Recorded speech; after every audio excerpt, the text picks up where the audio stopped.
40 ஆண்டு காலங்கள் அந்த மக்களில் ஒருவராக இருந்தார்கள். 40 ஆண்டுகளுக்கு பின்பு அவர்கள் நபியாக வந்தார்கள். அதைத்தான் மக்கள் பொறுத்துக் கொள்ள முடியவில்லை. எப்படி? தாய் தந்தையற்றவர், அனாதை, உடன் பிறந்தவர்கள் கூட யாரும் கிடையாது, பெற்ற அன்னையோ தந்தையோ கிடையாது. இவர் ஒரு நபியாக வருவதற்கு லாயக்கானவரா? இவர் சொல்வதை நாம் ஏற்றுக்கொள்ள வேண்டுமா? இவரை விட்டால் வேறு யாரும் இல்லையா நபியாக வருவதற்கு என்று கேள்வியை எழுப்பி அந்த அரபகத்த மக்களிடத்தில் தான் போராட வேண்டிய இருந்தது. அறிவின் நாயகத்துடைய வாழ்க்கையில் மிக போராட்டங்கள், உயிருக்கு ஆபத்து ஏற்படுகின்ற சூழ்நிலைகள் எல்லாம் ஏற்பட்டன. அதையெல்லாம் முன்னிட்டு தான் வாழ்ந்து முடிந்தார்கள். சுருக்க சொன்னால் நேரங்கரு சில சில உதாரணம் என்று பார்க்கும் குர்ஆனுடைய வசனங்கள் தான். மக்கா நகரிலே 10 ஆண்டு காலங்கள், 11, 12, 13 ஆண்டு காலங்கள் நபியாக இருந்தார்கள். இந்த 13 ஆண்டு காலங்கள் அவர்கள் எவ்வளவு போராட்டங்கள். வெளியே செல்ல முடியுமா? மற்றவரிடத்தில் பேச முடியுமா? இஸ்லாத்தை பற்றி சொல்ல அழைப்பு கொடுக்க முடியுமா? எதுவும் செய்ய முடியாது. அச்சத்தோடு வாழ்கின்ற சூழ்நிலைகள், எங்கு சென்றாலும் மரண பயம். ஆனால் அறிவு நாயகர் ஸல்லல்லாஹு அலைஹி வஸல்லம் அல்லாஹ்வுடைய முழு பாதுகாப்பு இருந்தமையால் ஒன்றும் செய்ய முடியவில்லை. அந்த அரபாத்து காக்கிறார். இறுதியாகத்தான் என்ன செய்கிறார்கள்? முடிவெடுக்கிறார்கள். இப்படியே இருந்தால் நம்மை வேறு வழிக்கு கொண்டு வந்து விடுவார், அவரை நாம் இந்த உலகத்தை விட்டு போக்கிவிடும் என்ற முடிவுக்கு வருகிறார்கள். ஆனால் அன்று ஒரு நேரம் இருந்தது, யாரோ ஒருவர் கொலை செய்தால் அந்த கொலைக்கு பகரமாக தண்டனை கொடுக்க வேண்டிய சூழ்நிலை இருந்தமையால் நம் ஒரு குடும்பத்தாருக்கும் ஒரு நபரை ஏற்படுத்துவோம். கிட்டத்தட்ட 11 நபர்கள் ஏற்படுத்தப்பட்டார்கள். 11 பேர். அந்த 11 தலைவர்களும் ஒன்று சேர்ந்து நபியை கொன்று வருகிறார்கள். அதற்கென்று எந்த நேரம் ஏற்பாடு செய்கிறார் சொன்னால் ஸல்லல்லாஹு அலைஹி வஸல்லம் இரவுடைய நடுப்பகுதிக்கு பிறகு வணக்கத்திற்காக காபாவிற்கு வருவார்கள். அந்த நேரத்தை தேர்வு செய்கிறார்கள். இருளான நேரம், எல்லோரும் உறங்கும் நேரம். அந்த நேரத்தில் வெளியே வருகிற பொழுது நாம் நம் திட்டத்தை நிறைவேற்றலாம் என்று முடிவுக்கு வருகிறார்கள். வரலாறு தெரியும், ஈமானுடைய பக்குவத்தை நாம் பார்க்க வேண்டும். இந்த வரலாற்றின் மூலமாக முன்னேற்றம் நாம் கிடைக்க வேண்டும், அல்லாஹ்வுக்கு இருக்கின்ற நம்பிக்கை வர வேண்டும் என்பதுதான் வரலாற்றுடைய ஒரு தாக்கம் நமக்கு இருக்கிறது. அந்த நேரத்தில் முடிவெடுத்துக் கொள்ளலாம் என்று அந்த 11 பேர் ரசூலுல்லாஹி ஸல்லல்லாஹு அலைஹி வஸல்லம் வீட்டை முற்றுகையிடுகிறார்கள். சுற்றி நிற்கிறார்கள், வாசலை சுற்றி இருக்கிறார்கள். வெளியே வருகிற பொழுது வெளியே பிடிக்கிறார். ஆனால் அறிவு நாயகம் ஸல்லல்லாஹு அலைஹி வஸல்லம் முதன்மை அல்லாஹ் வஹி கொடுத்து விட்டார். நபியே, நீங்கள் வீட்டை விட்டு அல்ல, இந்த ஊரை விட்டு வெளியேறிவிட வேண்டும். அதற்கு தோழமையாக அபூபக்கர் ரலியல்லாஹு அன்ஹு அழைத்துக் கொண்டு சென்று மதீனா நோக்கி போகுவேன் என்பது அல்லாஹ்வுடைய உத்தரவு. அந்த உத்தரவு வருவதற்கு முன்பதாகவே சஹாபாக்களில் பல பேர் ஹிஜ்ரத் சென்று விட்டார்கள் மதீனா நகருக்கு. எத்தனை பேர் போயிட்டார்கள். ஆனால் இவர்கள் விடை வருவதற்கு நேரம் வந்தவர்கள் வருகிறார்கள். அல்ஹம்துலில்லாஹ், சையதுனா அலி ரலியல்லாஹு அன்ஹு அவரை அழைக்கிறார்கள். தனது மருமகள் அப்பனா இல்ல, தன்னுடைய சகோதரர் சின்னத்தாமன் அலி, இங்க வாங்க, அமானித பொருள்கள் எல்லாம் இருக்கிறது, இதையெல்லாம் யாரிடத்தில் ஒப்படைக்க வேண்டும், ஒப்படைத்து விட்டு மதீனாவிற்கு வந்து விடுங்கள் என்று ஒப்படைத்து விட்டு அவர்கள் படுக்கின்ற படுக்கையில் படுக்க சொல்லி, ரசூல் ஸல்லல்லாஹு அலைஹி வஸல்லம் படுத்திருக்கின்ற படுக்கையை படுக்க சொல்லி, அவர்கள் யமன் நாட்டு பச்சை போர்வை போர்த்திருப்பார்கள். அந்த பச்சை நிற போர்வை போர்த்தி கொண்டு படுத்து தூங்குங்கள், நான் மதீனா செல்கிறேன், விடைபட்டு போகிறேன் என்று புறப்படுகிறார்கள். வெளியே வந்து பார்த்தால் 11 பேர் வெளியே நிற்கிறார். அல்லாஹ் சுப்ஹானஹு வ தஆலா சொல்லிக் கொடுக்கிறார், வஜஅல்னா மின் பைனி ஐதீஹிம் சத்தன் வ மின் கல்ஃபிஹிம் சத்தன் ஃபஅக்ஸைனா ஃபஹும் லா யுபஸிரூன். கையில் கொஞ்சம் மண்ணை எடுத்தார்கள், இந்த வசனத்தை ஆயத்தை ஓதினார்கள், வீசினார்கள் மண்ணை. அங்க இருந்த ஒருவருக்கும் எதுவும் செய்ய முடியவில்லை. அவர்களுக்கு மத்தியில் அல்லாஹ் தஆலா ஒரு தடை சுவரை, ஒரு தடை ஏற்படுத்தி விட்டான் பார்வையில். இந்த ஆயத்தை ஓதியதற்கு பிறகு தடை ஏற்பட்டு விட்டார். இறை நம்பிக்கையை பாருங்கள், இறை ஆயத்துடைய வசனத்துடைய யதார்த்த நிலையை பாருங்கள், எப்படிப்பட்ட நிலை ஏற்படுத்தி இருக்கிறது. மாயாஜாலங்கள் அல்ல, மாயாமந்திரங்கள் அல்ல, எதுவும் இல்லை. குர்ஆனுடைய வசனம் தான், சூரா யாசீனில் வருகின்ற வசனம் தான். வஜஅல்னா மின் பைனி ஐதீஹிம் சத்தன் வ மின் கல்ஃபிஹிம் சத்தா வஅக்ஸைனா ஃபஹும் லா யுபஸிரூன். அவர்களுக்கு பதில் ஒரு தடையை அல்லாஹ் தஆலா ஆக்கிவிட்டார். வசனம் சொல்லுகிறது. வெளியில் நேரா போனாங்க. யாரும் அங்கதான் நிற்கிறாங்க. ரசூல் ஸல்லல்லாஹு அலைஹி வெளியேறினார்கள். நேரா அபூபக்கர் ரலியல்லாஹு அன்ஹு வீட்டுக்கு போனார்கள். அபூபக்கர் சித்திக் ரலியல்லாஹு அன்ஹு அழைத்துக் கொண்டு 2 பேர் வெளியேறிட்டார். ஆனால் அங்கே நின்று கொண்டவர்கள் எங்கே வருவார் வருவார் என்று பார்த்து கொண்டிருக்கிறார்கள். எல்லாம் மறைத்து விட்டாலே கண் பார்வை இருக்கிறது. 2 பேரும் புறட்டு எகிப்து நாட்டை நோக்கி செல்கின்ற பழைய பாதை அது மக்காவில். அந்த பாதை வழியாக தன்னுடைய பயணத்தை தொடர்ந்து 5 மைல்களுக்கு அப்பால் இருக்கின்ற வாரசௌர் அந்த மலை உச்சியில் போய் உள்ளே அமர்ந்து கொண்டார்கள். நீண்ட வரலாறு செய்திக்கு வந்து உள்ளே அமர்ந்து விட்டார்கள். மேலே வந்தால் குடிந்து பார்த்தால் தான் பார்க்க முடியும். அந்த மலையில் உள்ளே இருப்பவர்கள் உள்ளே இருக்கிறார் 2 பேரும். ஆனால் வெளிச்சம் ஏற்பட்டது விட்டது பார்க்கிறார்கள், யாரும் பார்க்க முடியவில்லை. ரசூலுல்லாஹ் எங்கே என்று பார்க்கிறார். வீட்டில் போய் போர்வையை விலக்கி பார்த்தால் அலில் இல்லாமல் படுத்திருக்கிறார். அலி எங்கே என்று நமது நபியை கேட்கிறார்கள் பெயர் சொல்லி. அவரும் வெளியேறி விட்டார்கள். நான் படுத்திருக்கிறேன். எங்கே போனார்கள்? போய்விட்டார்கள். அவ்வளவுதான். ஆத்திரம் தாக்க முடியவில்லை. அங்குமிங்கும் ஆணை விட்டு அலசப்படுகிறது. எங்கே சென்றார் 2 பேரும்? நேராக அபூபக்கர் சித்திக் வீட்டுக்கு போனார்கள். அங்கே அவருடைய மகனார் அஸ்மா அவர்கள் இருக்கிறார்கள். எங்கே அவருடைய தந்தை? வெளியேறிவிட்டார்கள். மக்கா நகரை சுற்றி இருக்கின்ற எல்லா பாதைகளிலும் அலசப்படுகிறது. ஆனால் அழைத்து செல்கின்ற வழிகாட்டுகின்ற அவரோ அப்துல்லா என்பவர் தான். அவரோ வேறு பாதையை நோக்கி அழைத்து செல்கிறார். இங்கே போகக்கூடாது, அங்கே மலையில் இருப்பார் என்று வளைத்துக் கொண்டார்கள். உள்ளே இருக்கிறார்கள் 3 நாட்கள். இப்போது மக்கா மதீனா போவர்கள் மக்காவில் போய் சென்றால் அந்த இடம் இப்ப ரெனோவேஷனுக்காக பல விதமான வேலைப்பாடு நடந்து கொண்டிருக்கிறது.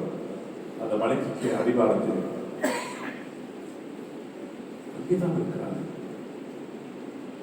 காவிரிகள் ஆங்கும் இங்கும் சுத்தி கடைசியாக மேலே வந்து விட்டார்கள். எதற்கு மேலே?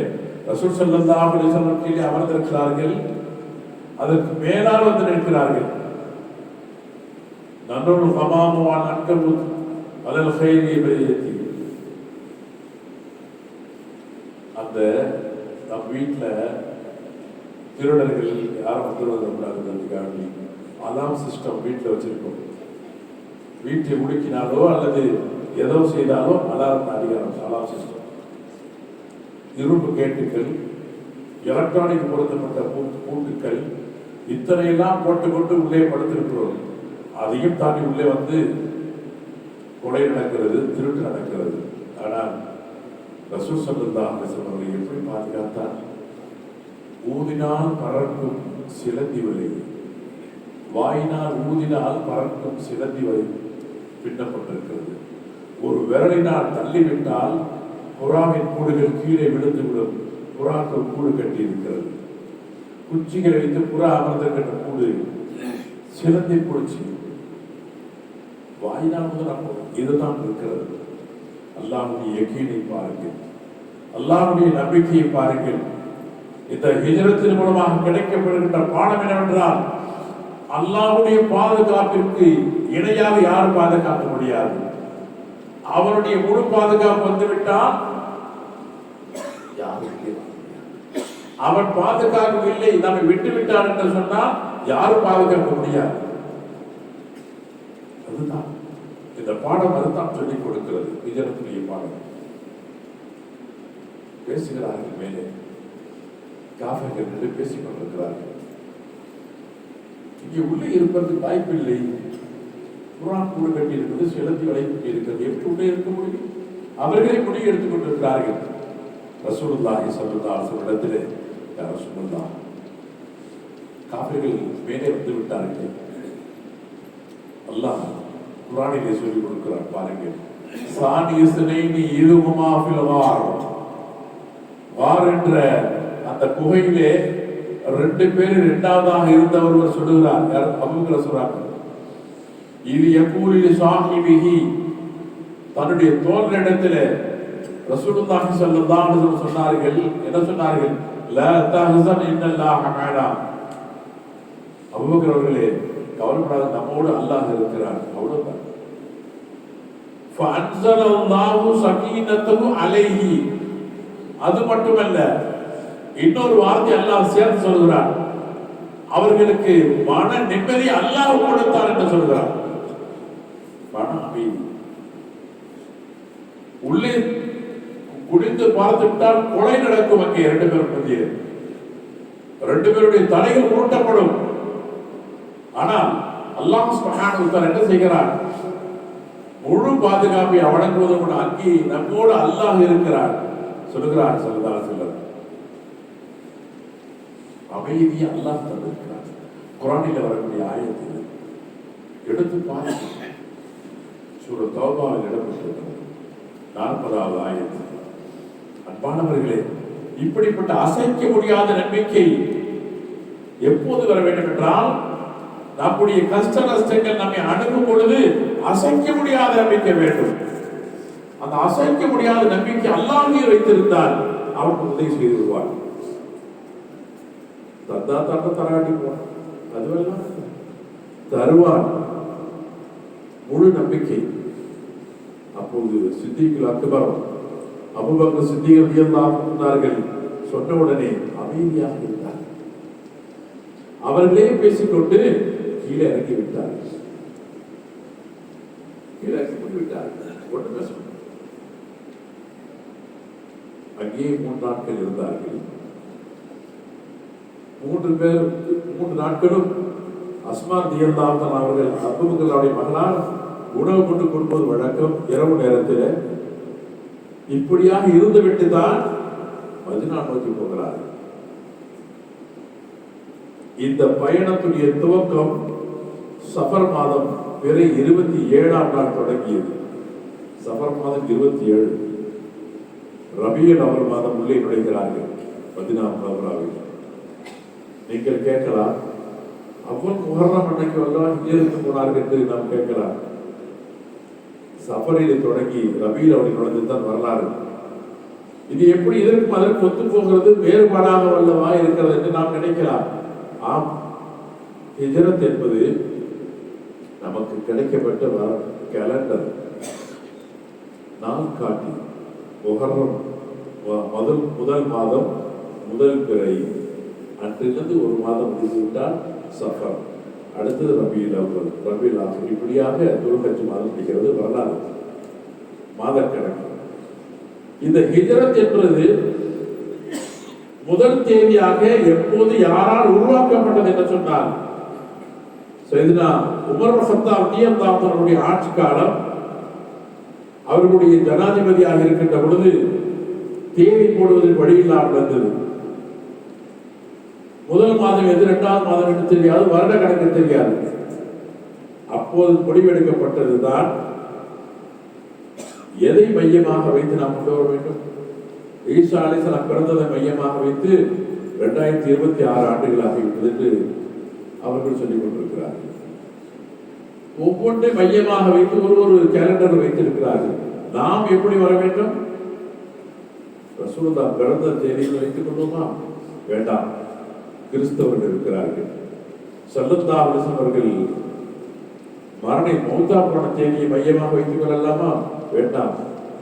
இப்படி ஆலோசனை முடிவாக கடைசியாக மக்காவிலிருந்து மதீனாவிற்கு வந்தோமே, அதை மையமாக வைத்து நாம் முதல் தேதியை கொண்டு முடிவு கொண்டுதான் முஹர்ரம் மாதத்தை முதல் தேதியாக கொண்டு வந்து ஹிஜ்ரி என்ற வரலாறை கொண்டு வந்துதான் இன்றைக்கு ரசூல் ஸல்லல்லாஹு அலைஹி வஸல்லம் மக்காவிலிருந்து மதீனாவிற்கு வந்து 1447 முடிந்து 48வது ஆண்டை துவக்கம் செய்கிறோம். இதுதான் அதற்கு ஸல்லல்லாஹு அலைஹி வஸல்லம் மக்காவிலிருந்து மதீனாவிற்கு வந்து 1447 ஆண்டுகள் முடிந்து விட்டன. அதுதான் வரலாறு. அதனால் சிலர் கேட்கலாம், மற்றவர்கள் ஹிஜ்ரி ஆண்டு 1440 எப்படி கணக்கு? எங்க இறைவன் ஈசா ஜீசஸ் பிறந்து 2026 ஆண்டுச்சு. அது மாதிரி முகமது நபி பிறந்து 1445 வருஷம் ஆச்சான்னு கேட்கலாம். சில பேர் தெரியல, ஆமான்னு தெரியாது. அல்ல, ஸல்லல்லாஹு அலைஹி வஸல்லம் அவர்கள் மதீனாவிற்கு வந்து 1448வது ஆண்டு தொடக்கம் பெறுகிறது என்ற வரலாறு நமக்கு கிடைக்கிறது. இப்படி ஸல்லல்லாஹு அலைஹி வஸல்லம் அவர்கள் மதீனாவிற்கு செல்கின்ற பொழுது இந்த வரலாற்று நிகழ்ச்சியில் உள்ளே போகிறார்கள். இங்கே ஒரு இறை நம்பிக்கையும் அசைக்க முடியாத ஈமானையும் இந்த வரலாறு நமக்கு தருகிறது. அல்லாஹ் பாதுகாப்பான் என்ற சொல் பாதுகாப்பான். அவருடைய முடிவு அதுதான் என்று முடித்து விட்டால் அல்லாஹ் முடித்து வைக்கிறான். அதுதான் சையதுனா அலி ரலியல்லாஹு தஆலா அவர்கள் சொல்வார்கள், ஸல்லல்லாஹு அலைஹி வஸல்லம் படுக்க வைத்து விட்டு அவர்கள் போர்வையை போர்த்தி வைத்து விட்டு சென்ற பொழுது அது என்ன படுக்கை? ஸல்லல்லாஹு அலைஹி வஸல்லம் படுக்கின்ற படுக்கையாக இருந்தாலும் அது மரண படுக்கை அன்று இரவு. உள்ளே காபிர்கள் உள்ளே நுழைந்து விட்டால் கழுத்தை வெட்டி விடுவார், கொலை செய்வார். அவங்க பயப்படல. ஏற்பட்டான்னு தெரியுங்களா? ரசூல் ஸல்லல்லாஹு அலைஹி வஸல்லம் ஒரே ஒரு வார்த்தை சொன்னார்கள், அலி, இந்த அமானித பொருளை எல்லாம் கொடுத்து விட்டு மதீனாவிற்கு வந்து சேர் என்று சொன்னார்களே, அந்த ஒரு வார்த்தை தான். அந்த ஒரு வார்த்தை நம்பிக்கையோடு நான் கொல்லப்பட மாட்டேன், மதீனாவிற்கு போவேன் என்ற நம்பிக்கையோடு கொண்டார்கள். அது ஒரு வார்த்தை. அலி ரலியல்லாஹு சொல்வார்கள், எத்தனை இரவு நான் நிம்மதி என்று தூங்கி இருக்கிறேன், ஆனால் ஸல்லல்லாஹு அலைஹி வஸல்லம் படுக்கையில் அவர்கள் போர்வையோடு படுத்து விட்டு காலையில் முடித்து விட்டு நீ மதீனாவிற்கு வந்து சேர்ந்து சொன்னார்களே, அந்த இரவு நேரம் தான் நிம்மதியான தூக்கத்தை நான் தூங்கினேன் என்று சொல்கிறார்கள் சையதுனா அலி ரலியல்லாஹு அவர்கள். காரணம் என்ன? மதீனாவுக்கு வந்து சேர்ப்பாங்க, நான் கொல்லப்பட மாட்டேன் என்று எண்ணி. ரசூல் ஸல்லல்லாஹு அலைஹி வஸல்லம் ஒவ்வொரு வார்த்தையும் நாம் உயிரின் மேலாக நாம் எடுக்க வேண்டும். இன்னைக்கு ஒவ்வொரு ஹதீஸையும் பரிச்சாத்தம் செய்கிறார்கள், பரிசோதனை செய்கிறார்கள், ஆச்சரியப்படுகிறார்கள். இது யார் சொல்லி இருக்க முடியும்? மிக ஆச்சரியமாக இருக்கிறது என்று பரிச்சை பார்க்கிறார்கள். அன்பானவர்களே, ஹிஜ்ரி என்பது மிக பல பாடங்களை கற்றுக் கொடுக்கிறது. இந்த முதல் பாடம் இறை நம்பிக்கை. இறை நம்பிக்கை அசைக்க முடியாத நம்பிக்கை நம்ம இடத்துல வர வேண்டும். அப்போதான் நம்ம வாழ்க்கையில் முன்னேற்றத்தை பார்க்க முடியும். நாம் ஒரு திட்டம் எடுக்கிறோம். அந்த திட்டம் எப்படி இருக்கிறது? இந்த தேதியில இதை செய்யணும், இதை கொடுக்கணும், இதை வாங்கணும் செய்யறோமா இல்லையா? அது செய்கிற பொழுது நாம் என்ன செய்ய தெரியுங்களா? நம்முடைய திட்டத்தை வைத்து முடித்து விடக்கூடாது. யா அல்லாஹ், இந்த திட்டம் தீட்டிருக்கிறேன், உன்னுடைய உதவியினால் நடக்க வேண்டும் என்ற நம்பிக்கை அவனிடத்தில் வைக்க வேண்டும். அல்லாஹ் சொல்லுவான், ஒன்று கூடி பேசி முடிவெடுங்கள். நீங்கள் முடிவெடுத்து விட்டால் அல்லாஹ் நம்பிக்கை வையுங்கள். அல்லாஹ் குர்ஆனில் சொல்லிக் கொடுக்கிறான். நம்முடைய திட்டத்தை நிறைவேற்றுவது நாம் அல்ல. நாம் கூடி முடிவெடுக்கலாம், பேசலாம், திட்டம் தீட்டலாம், அதை முடித்துக் கொடுக்கணும். அல்லாஹ் அந்த நம்பிக்கை நம்மளுடைய மனசில் வர வேண்டும். அதுதான் ஹிஜ்ரா பாடம் தருகின்ற, படித்து தருகின்ற உயரிய பாடம். அன்பானவர்களே, அல்லாஹ் சுப்ஹானஹு வ தஆலா சொல்லிக் கொடுக்கிறார். அல்லதீன ஆமனு, ஈமான் கொண்டவர்கள், வஹாஜரு வஜாஹது, ஹிஜ்ரத் சென்றார்கள், அல்லாஹ்வுடைய பாதையிலே தன்னுடைய பொருளையும் தன்னுடைய உயிரையும் ஹிஜ்ரத்துக்காக செலவு செய்தார் விட்டார்களே, அவர் அல்லாஹ் தரஜா, அது உயர்ந்த அந்தஸ்தை தருகிறது அல்லாஹ் இடத்தில். அவர்கள் தான் வெற்றி பெற்றனர். குர்ஆன் சொல்லுகிறார். நம்பிக்கை அங்க இருக்கும். நம்முடைய திட்டத்தின் மீதோ நம்முடைய பணத்தின் மீதோ என்னால் முடியும் என்கின்ற நம்முடைய சிந்தனை மீது வைப்பது பொருத்தமல்ல. முடிவெடுத்து விட வேண்டும். ஆனால் நம்பிக்கை அல்லாஹ் மீது இருக்க வேண்டும் என்பதை தான் சொல்லிக் கொடுக்கிறது இஸ்லாம், குர்ஆன் சொல்லிக் கொடுக்கிறது. அன்பானவர்களே, இப்படி ரசூலுல்லாஹி ஸல்லல்லாஹு அலைஹி வஸல்லம் அவர்கள் வெளியேறுகிற பொழுது அல்லாஹ் சுப்ஹானஹு வ தஆலா சொல்கிறார், வையர்குமிக்க நபியே, உம்மை பற்றி அவர்கள் சூழ்ச்சி செய்து கொண்ட நேரத்தில் நினைத்து பாருங்கள். காபிர்கள் சூழ்ச்சி செய்கிற இப்படி உங்களை கைது செய்ய வேண்டும், அல்லது கொலை செய்ய வேண்டும், அல்லது இந்த பூமியை விட்டு இந்த ஊரை விட்டு விரட்ட வேண்டும் என்று சூழ்ச்சி செய்து கொண்டிருக்கிறார்கள். குர்ஆன் வசனம் சொல்கிறது. குர்ஆன் சொல்கிறது எதிரி ரெண்டு விஷயம், மூணு விஷயம். ஒன்று, கைது செஞ்சிடலாம், அரெஸ்ட் பண்ணிடலாம், அல்லது கொலை செய்து விடலாம், அல்லது நாட்டை விட்டு வெளியேற்றி விடலாம் என்று திட்டம் தீட்டிக் கொண்டிருக்கிறார்கள். ஆனால் அல்லாஹ் சொல்கிறார், அவர்கள் சூழ்ச்சியிலே சிறந்தது என்னுடைய சூழ்ச்சி சிறந்தது. என்னுடைய சூழ்ச்சியின் திட்டம் தான் சிறந்தது என்று அல்லாஹ் தஆலா சொல்கிறார். அவங்க திட்டம் போடலாம், நாம் திட்டம் போட்டிருக்கிறோம். என்ன திட்டம்? அவருடைய சூழ்ச்சியை பாதுகாத்து மதீனாவை கொண்டு வருவது. அவங்க எத்தனை பேருங்க? 11 பேர் நினைச்சுட்டு இருக்கிறாங்க கொலை செய்யறதுக்கு. யாரை? கண்மணி நாயகம் ஸல்லல்லாஹு அலைஹி வஸல்லம் தனி மனிதனாக வெளியேறினார்கள். தொடக்கி வெளியே வந்து அபூபக்கர் அவர்களை அழைத்துக் கொண்டு மதீனா போய்விட்டார்கள். இறை நம்பிக்கையை நாம் வைத்துக் கொண்டிருந்தால் நம்மை யாரும் அசைக்க முடியாது. ஆனால் ஆரம்ப கட்ட காலத்தில் நம்பிக்கைக்கு சில பரீட்சை வரும். அந்த பரீட்சையை பொறுமையாக இருக்கும். முழு நம்பிக்கை வச்சிருப்போம், அது தோற்று போனதாக, அது சிறந்ததாக இருக்கும். சில நேரத்தில் நாம் போட்ட திட்டங்கள் நிறைவேறாமல் போகலாம். நிறைவேறி இருந்தால் அது நஷ்டமாக அல்லது கஷ்டமாக அல்லது இடையூறாக இருக்கலாம். அதிலிருந்து பாதுகாப்பதற்கு தான் அந்த திட்டத்தை நிறைவேற்றாமல் எல்லாம் நீக்கி இருக்கிறார் என்ற எண்ணத்திற்கு நாம் வர வேண்டும். அன்பானவர்களே, நாம் போட்ட திட்டங்கள் அத்தனை நடந்திருந்தால் எத்தனையோ நஷ்டங்கள், கஷ்டங்கள், மரணங்களை நாம் தழுவியிருப்போம். ஆனால் அதிலிருந்து நம்மை பாதுகாக்கிறார். நடப்பதும் நடக்காமல் இருப்பதும் ரெண்டும் அவருடைய புறத்திற்கு வருகின்ற திட்டங்கள். நம்பிக்கைக்கு வர வேண்டும், அல்லாஹ்வுடைய இறை நம்பிக்கை வேண்டும். அருமையானவர்களே, அது போன்ற ரசூலுல்லாஹி ஸல்லல்லாஹு அலைஹி வஸல்லம் அவர்கள் உள்ளே வருகிறார்கள் மதீனாவை நோக்கி. இடையிலே கடுமையான பசி ஏற்படுகிறது. கடுமையான பசி. ஒரு பெண்மணி ஆட்டு மந்தைகளை வைத்து மேய்க்க ஒரு பெண்மணி சந்திக்கிறார்கள். அபூபக்கர் ரலியல்லாஹு அன்ஹு ரசூல் ஸல்லல்லாஹு அலைஹி வஸல்லம் அவங்க போய் கொஞ்சம் ஆட்டுப்பால் கிடைக்க மாட்டேன். அப்போ அவங்க சொன்னாங்க, என்னுடைய ஆடுகள் எல்லாம் மேய்ச்சலுக்கு போயிடுச்சு, ஒரே ஒரு ஆட்டுக்குட்டி தான் நிற்கிது, அதுல பால் கிடைக்காது, வெளிச்சு போச்சு, நாங்கள் கறந்து கொள்ளட்டுமா என்று சித்திகள் என்று கேட்டாங்க. அந்த ஆட்டை அழைச்சு கொண்டு வந்து போட்டிட்டு வந்து ரசூலுல்லாஹ்வை விட்டு வர்க்கத்துக்காக துஆ செய்து படியில் கை வைத்து பால் கறக்க பொழுது பாத்திரங்கள் நிறைய நிறைய பால் கறந்து கொடுத்து ஸல்லல்லாஹு அலைஹி வஸல்லம் வருந்தினார்கள். அபூபக்கர் ரலியல்லாஹு வருந்தினார்கள். அந்த வீட்டார்களுக்கு பாத்திரம் நிறைய பால் கறந்து கொடுத்து விடை பெற்றார்கள். இங்கே செய்திக்கு வாருங்கள். ரசூல் ஸல்லல்லாஹு அலைஹி வஸல்லம் புனித கரத்தால், புனித துஆவினால் கறக்க முடியாத ஒரு ஆட்டிலிருந்து பால் தருகிறது என்பது உண்மை. ஆனால் நானும் நீங்கள் ஒரு நபியா? இல்லை, சாதாரண மனிதர்கள் தான் நாம் எல்லோருமே.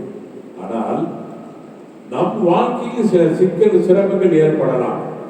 அந்நேரத்தில் அதை மேற்கொள்கிற பொழுது அல்லாஹ்வுடைய உதவி மட்டும் இருக்குமானால் வெற்றி கொள்வேன் என்ற திட்டத்துக்கு வர வேண்டும். இறை நம்பிக்கை, அசைக்க முடியாத நம்பிக்கை வர வேண்டும். அவர்களுக்கு எப்படி கறக்க முடியாத ஆட்டிலிருந்து பால் கிடைத்ததோ அது கொண்டு நம்முடைய சிக்கலிருந்து நாம் விடுபடலாம், சிரமத்திலிருந்து விடுபடலாம். அந்த வேலைக்கு போக வேண்டும். அன்பானவர்களே, இப்படியாகத்தான் ரசூலுல்லாஹி ஸல்லல்லாஹு அலைஹி வஸல்லம் சித்திக் அக்பர் அவர்கள் மதீனா நகருக்கு போய் அழைக்கிறார்கள். அந்த மதீனா நகரில் சென்றவுடன் அங்கே தங்குவதற்காக குபா என்ற இடத்திலே அபூ அய்யூப் அன்சாரி ரலியல்லாஹு அன்ஹு இல்லத்திலே 4 நாட்கள் தங்கினார்கள். வெள்ளி சனி ஞாயிறு இந்த 4 நாட்கள் அங்கே தங்கிவிட்டு விடை பெற்று இப்போது மஸ்ஜித் நபவி இருக்கின்ற ஏரியாவுக்கு போனார்கள். நீண்ட வரலாறு அந்தந்த பாடங்களை படிப்பதற்காக செய்து வருகிறது. அந்த மதீனாவிற்கு சென்றதற்கு பிறகு மஸ்ஜித் நபவிக்கு முன்பதாகவே மஸ்ஜித் குபா தான் முதலாக கட்டப்பட்ட பள்ளிவாசல் மதீனாவிலே. மஸ்ஜித் மக்கா மஸ்ஜித் ஹரமிற்கு பிறகு முதல் பள்ளிவாசல் மஸ்ஜித் குபா தான். அதற்கு பிறகுதான் மஸ்ஜித் நபவி ஸல்லல்லாஹு அலைஹி வஸல்லம்.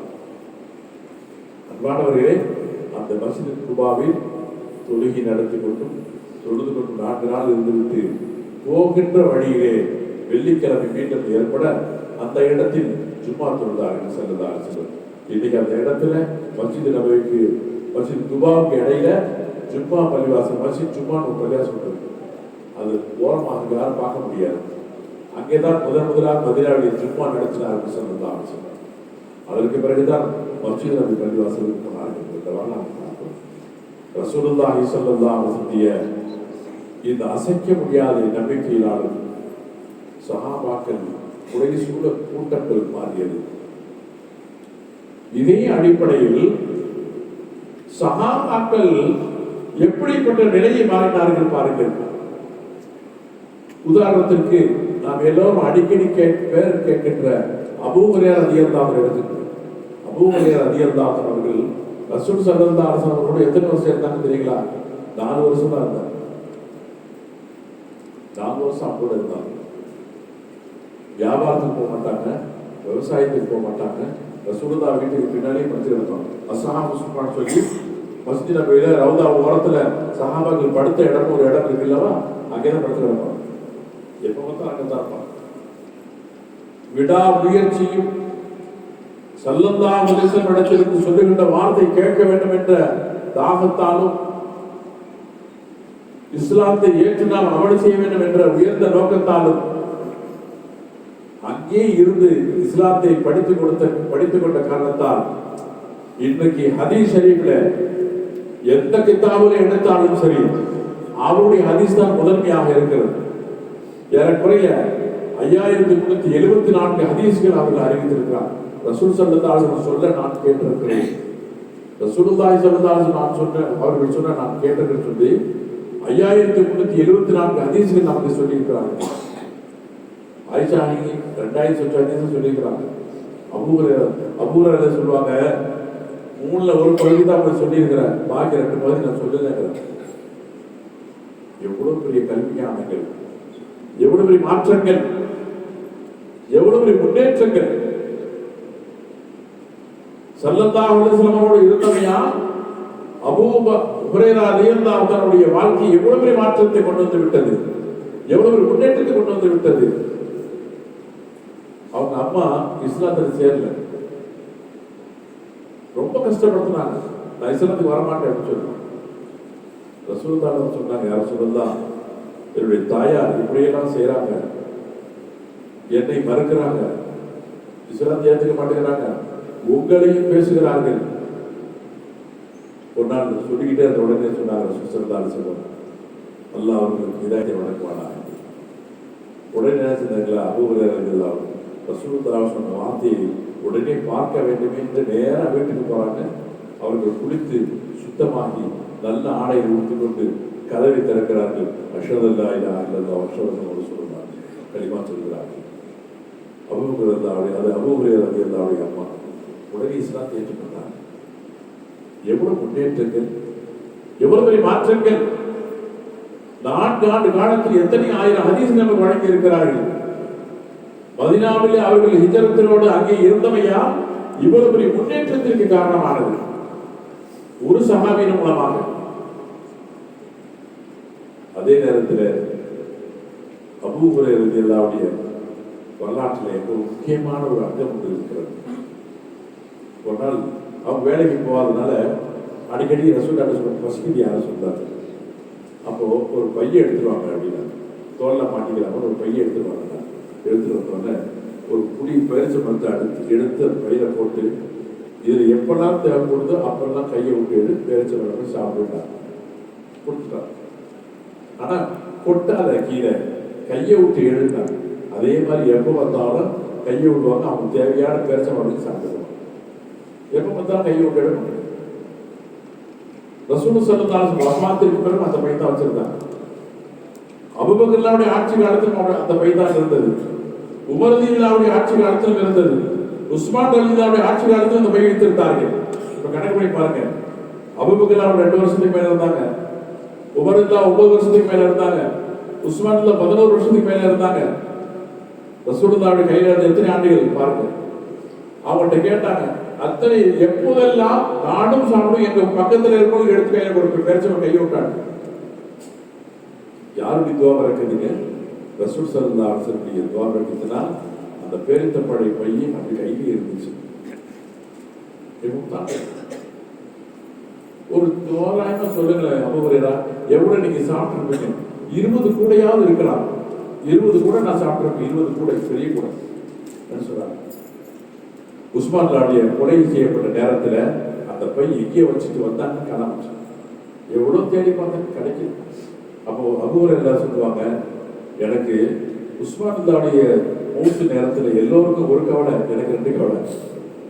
உஸ்மான் மௌத்தானது ஒரு கவலை ஒன்று, என் பேருக்குள்ள போய் காணப்படுறது ஒரு கவலை வரலாற்று பார்க்கலாம். உஸ்மான்லாவுக்கு ஜனாசா தொழுகை நடத்துறது யார் தெரியுங்களா? அபூஹுரைரா ரலியல்லாஹு அன்ஹு தொழுகை நடத்துறாங்க. 78 வயசு வரை இருந்தாங்க. 78 வயசு வரை இருந்தாங்க. 50 வருஷ காலங்கள் இஸ்லாத்திற்கான ஹதீஸ் கலையில பாடுபட்டவர்கள். 4 ஆண்டு காலங்கள் ஹிஜ்ரத்தினுடைய மாற்றத்தின் மூலமாக அவர்கள் தம்முடைய தியாகத்தை எப்படி செய்திருக்கிறார்கள். 50 ஆண்டு காலங்கள் இஸ்லாத்திற்கான ஹதீஸ் கலையிலே அறிவித்து சென்றிருக்கிறார்கள். 78 வயசுக்கு மட்டும் பார்த்தா 27-28 வயசுல இஸ்லாத்திற்கு வந்து 78 ஆண்டு காலங்கள் வாழ்ந்து இஸ்லாத்தினுடைய பணியை செய்துவிட்டு ஹிஜ்ராவின் மூலமாக கிடைத்த பாடங்கள், ஹிஜ்ரத்தின் மூலமாக கிடைக்கப்பட்ட முன்னேற்றங்கள் அவர்களுக்கு இவ்வளவு சகிது. அன்பானவர்களே, இப்படி மதீனாவுடைய ஹிஜ்ரத்துக்கு பின்னால் பல மாற்றங்களை பார்த்திருக்கிறோம். இன்னொன்றை பார்க்கலாம். மதீனாவில ஹவுஸ் என்ற ஒரு கூட்டம், ஹஸ்ரத் என்ற ஒரு கூட்டம், 2 கூட்டம். இந்த இடத்துல மதீனாவில முக்கியமாக 2 கூட்டத்தில் 2 தலைவர்கள் இருந்தார்கள். ஹவுஸ் கூட்டத்தினுடைய தலைவர் தான் ஸஅத் இப்னு முஆத் ரலியல்லாஹு அன்ஹு. இளம் வயசு, ஆனால் மிக வேகமாக எதையும் திறன்பட செய்கின்ற ஆற்றல் படைத்தவர். இவர்கள் மதீனாவிலே இஸ்லாத்திலே ஹிஜ்ரத்துக்கு பின்னால் மதீனாவிலே தலைவர் முதலாவதாக இஸ்லாத்தில் சேர்ந்தார்கள். ஸஅத் இப்னு முஆத் ரலியல்லாஹு அன்ஹு. ஹிஜ்ரத்துக்கு பின்னால் வந்ததாங்க இந்த மாற்றங்கள் எல்லாம். மதீனாவுக்கு வந்ததனால தான் பெரிய மாற்றங்கள். இதற்கு பிறகு ஒரு நாள் உம்ரா செய்வதற்காக போறாங்க மக்காவிற்கு. அங்க அபூ ஜஹல் நின்று கொண்டு உமையா என்ற ஒரு தலைவர் இருந்தார், அவரை காட்டுறார். அப்ப கேட்கிறாரு, யார் இவர்? மதீனாவுடைய தலைவர் எதுக்கு வந்தார் உம்ரா செய்ய? முடியாது. அப்போ அவர்கள் சாது சொல்கிறார்கள், நீ என்ன முடியாது என்று சொல்ல வேண்டும், நான் உம்ரா செய்துவிட்டு தான் போவேன் என்று மறுத்து அவர்கள் செய்துவிட்டு போன வரலாற்றை பார்க்கிறோம். அன்பானவர்களே, சிந்திக்க வேண்டும். நம்முடைய மாற்றங்கள் என்ன, நம்முடைய முன்னேற்றங்கள் என்ற செய்திக்கு வர வேண்டும்.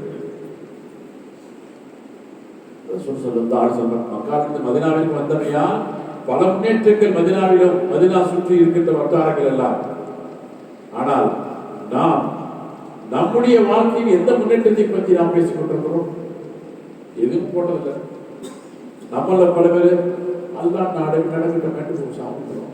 அல்லாஹ் நாடு நடக்கும் தான். நாம் திட்டம் தீட்டி செயல்படுத்துவதற்காக வேண்டிய முயற்சிக்க வேண்டும் அல்லவா?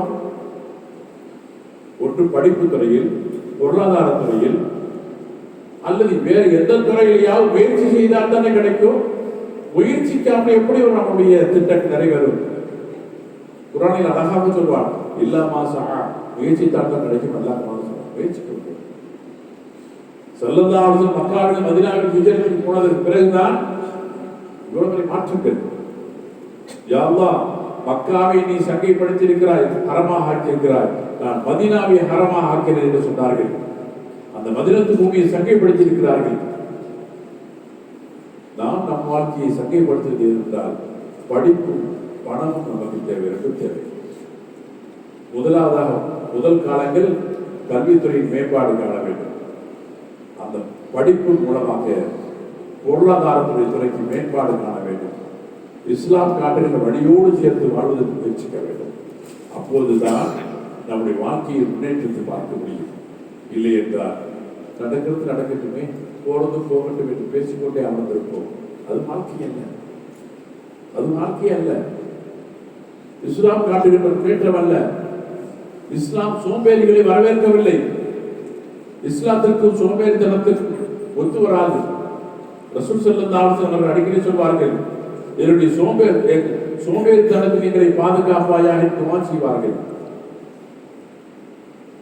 சோம்பேறித்தனத்திற்கு எங்களை பாதுகாப்பாக ரசூலுல்லாஹ் துஆ செய்வார்கள். இஸ்லாத்தில் வெறுக்கப்பட்ட செயல் சோம்பேறித்தனம்.